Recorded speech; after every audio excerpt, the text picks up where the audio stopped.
This is now my 9th week of the stock buying, and this week's been pretty crazy because everything is down so much from the SBV bank collapsing and warnings of other banks maybe being at risk. Um, so anyhow, this time I got some Verizon and Hasbro because Hasbro is down so much. It's down to like $48 a share. And when I kind of started this and calculated this, I was planning on Hasbro being around 62, 63, something like that. So now I just figured it's a good time to buy a couple in the under 50. I didn't really think that would happen or go that low, but it seems like it's going to go even lower.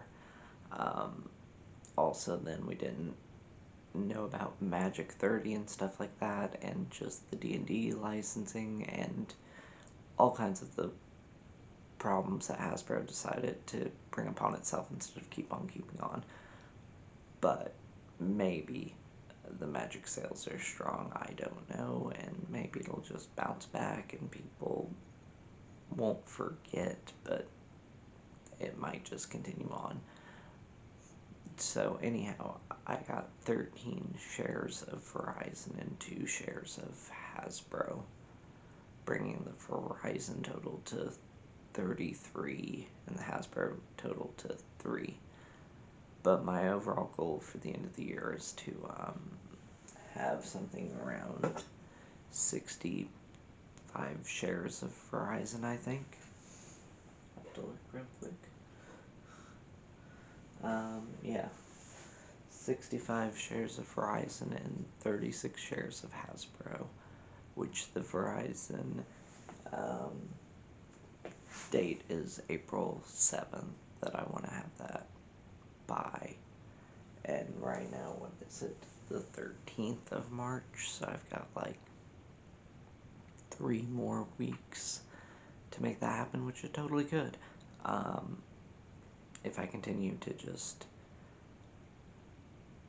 dump my paycheck and plus a little bit of what I did make from selling the building to slowly fund that.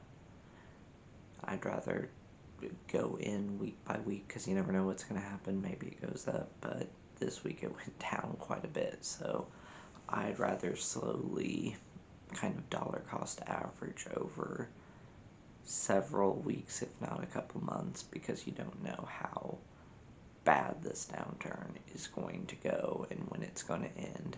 And I don't see the Fed easing up on their interest rate hikes if they want to continue to fight inflation. More bad stuff will happen, like banks going out.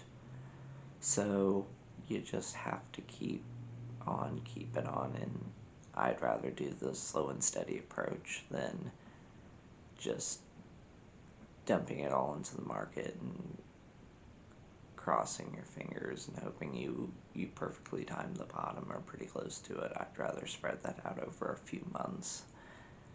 And who knows, maybe the downturn's going to last a couple of years. I don't know. It's already been, what, a year and a half, 2 years now of kind of market downturns. So I guess a year. I guess 2022 was pretty terrible, and then here we are. But we'll just keep on keeping on, and my goal is the dividend portfolio that I think will be a little more resistant, but maybe not, maybe not. If Hasbro's shown me anything, it could go down too, so we'll see. But as long as things keep on keeping on, it should be good. Also, the Zim earnings call should have been today, which I haven't looked at yet. I've seen some articles over the internet of claiming it was going to be like a $6 dividend per share, but I haven't seen it. I mean, I hope for that. That'd be really cool. And then if the stock goes down by that much, or something close to it, I just have to get more of that.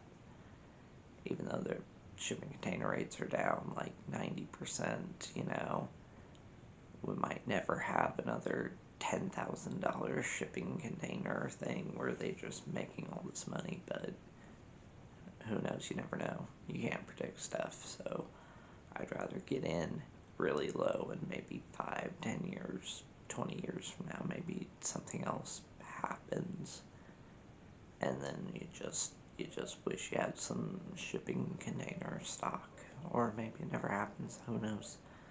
Maybe rates just slowly go up at a normal level and it just makes a little bit of money here and there, and I'd be fine with that too.